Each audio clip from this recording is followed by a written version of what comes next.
Thanks for clicking on this video. Be sure to subscribe and click the bell icon and turn on all notifications to keep up to date with the latest information and discussions. Life is just so perfect. Hey guys, MasterCoX here. This Saturday What If installment, we are going back to the thrilling adventures of our favourite Bugman now redeemed. That is of course our good boy Cell, or more accurately, Good Boy 21. Yes, granted, this iteration of the familiar trope of mine of turning people good in a Dragon Ball scenario is kind of repetitive, and it is mirroring the tradition of former baddies of Goku turning over a new leaf and joining his side, either as a mark of respect towards the guy, or realising that it might be advantageous to join Goku for their personal long-term survival. Either way, they benefit, but that's besides the point. You guys like Good Boy Cell, so I'm going to give you guys Good Boy Cell. Dr. Gero's ultimate creation was meant to be the apex predator of the Red Ribbon Army, or at least the remnants of the movement led by the Doctor himself and his band of artificial humans. That, of course, being the apex predator, Cell. Needing two other cyborgs to finish his programming and evolution, Cell was the strongest being our Z fighters had to face. Of course, that was before Boo. The culmination of everybody's powers and techniques in a shockingly handsome manner. That's all I know. However, our story focuses today on things after the Cell games, or kind of before the Cell games, around that time period. Instead of the embryonic present-day Cell being destroyed like Krillin and Trunks did in the original, it was salvaged and raised by Bulma into a more benign entity that we know as Android 21, for reasons the fact that people don't know about that other Android 21. Over the years, his maturity may have been lacking, but he was a good boy really, being raised by Piccolo, as well as being trained by the Namekian. However, that doesn't mean that things were all plain sailing. Having to deal with sibling resentment and mistrust, as well as a demon lord in his noggin, 21 has had a very tricky start to life as a Z fighter. I mean, that might be a bit of a little understatement. Poor guy, he never really got a break. In the last part though, things were looking up for our favourite bug dude. When we left our good boy last time, he was in a pretty good spot. For the first time in what seemed like forever, well, I mean, to be honest, in his mind it was forever, pretty much his entire life, he had managed to accomplish a lot of his personal goals.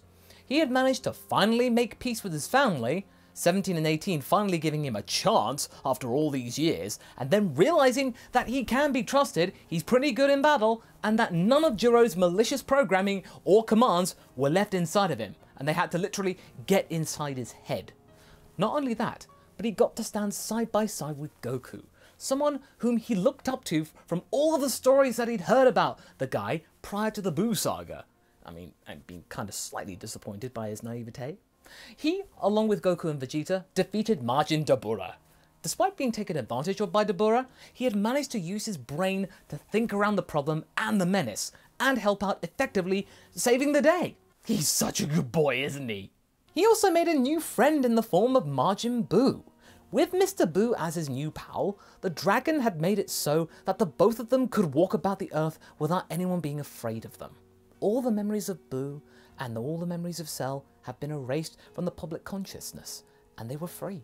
Free to do whatever they wanted to do. Free to eat whatever they wanted to eat. Free to roam and frolic wherever they wanted to freely roam and frolic. And on top of all of that, with his appearance as Perfect 21 being less monstrous, our good pal is more open to learning stuff about regular human life as he feels a bit more part of human society and less of a bugman.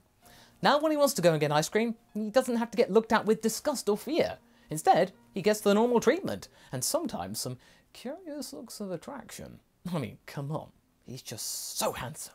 Even though his body remembers how to produce demonic energy, thanks to all that muscle memory training and stuff that he inherited from his Saiyan DNA, he decides to seal away that chapter of his life, at least for now. As far as he was concerned, nothing good came from that exchange of power. And even though the temptation of said incredible power was very appealing to him because of Saiyan pride and all that, to keep himself as strong as Goku and Vegeta, he understood that he may lose control of it again, and it may leave him open to someone like Dabura or some other bad guy usurping his control, or he might end up doing something of his own volition. No. Being perfectly regular 21, that was just fine with him, thank you very much.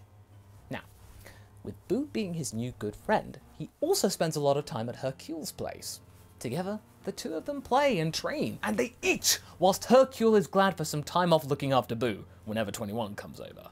Hercule, who is now a retired champion, may not be as rich or as famous as he was in the original story, but he's still just as happy and as willing to have them both around.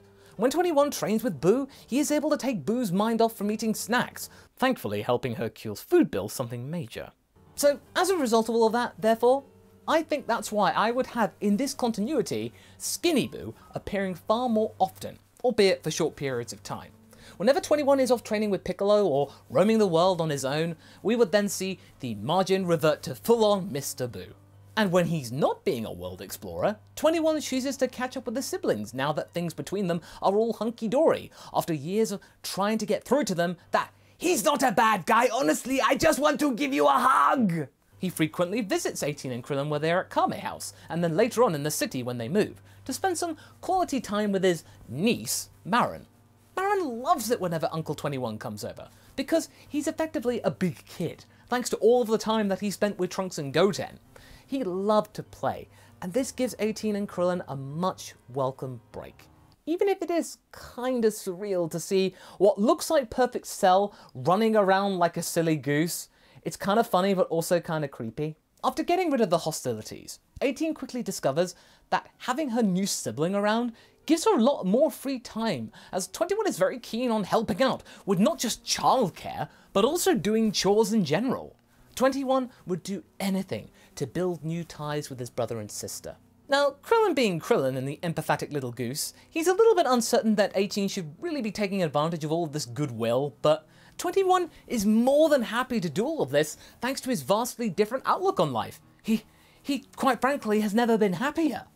He has become more confident, proud and flashy, acting and talking like a superhero, but it never comes across as vile or inconsiderate. Now, if I had to really put it towards something, I'd say it's more along the lines of eccentricity. Something that he probably picked up from Hercule whenever he went to visit Boo.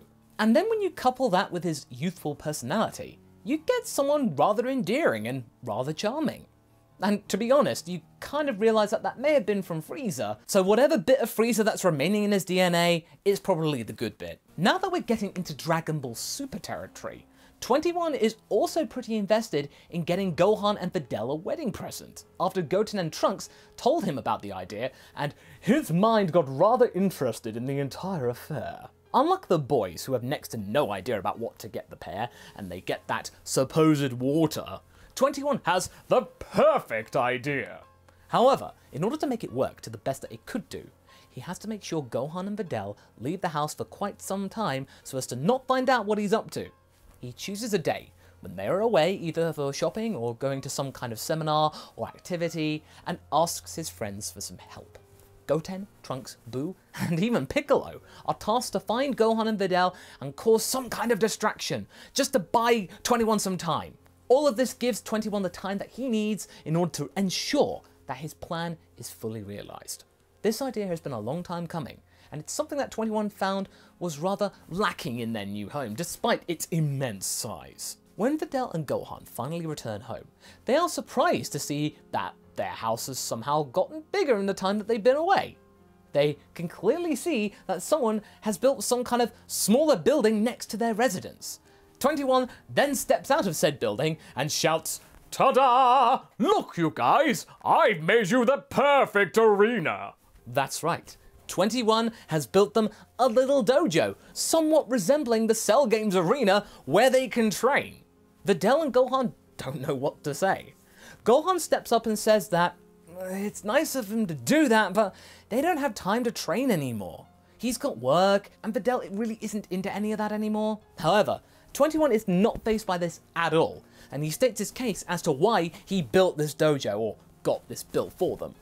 Now, after seeing what Gohan was capable of during the Majin Buu saga, he had come to idolize the young man, and also saw that Videl was always into martial arts ever since she was a little kid, having hung around Hercule for a while. So, what better way to foster these skills and hobbies than to have somewhere they can go which is right next to their front door? 21 sees them both as capable fighters, and wants to encourage them to keep on getting better. Gohan, then sighs, and says that he does have a point. It would be rather convenient to train right next door after a stressful day at work, take out some of his frustration. Videl also thinks that it might be fun to practice whenever she's a little bored. It's not that bad an idea. Okay, if you're wondering where 21 got all of this stuff from, it's not that big of a surprise that their father-in-law stepped up to the plate and helped out here. The equipment for the dojo was provided with the help of Hercule, Bulma, and Ten Shinhan, the three of them having the time, know-how, and resources in which to give 21 a hand and deliver the goods for a perfect dojo in just a few short hours. In the end, Gohan and Videl are very happy about the gift. Now, if this were the end of the story, of course, everything would be so sweet and so dandy, but that is if a certain cat hadn't woken up, and I think you know where I'm going here. Without going into too much detail, the story isn't that different in regards to the Beerus saga than in the main timeline, as Beerus is mainly interested in Goku and Goku alone.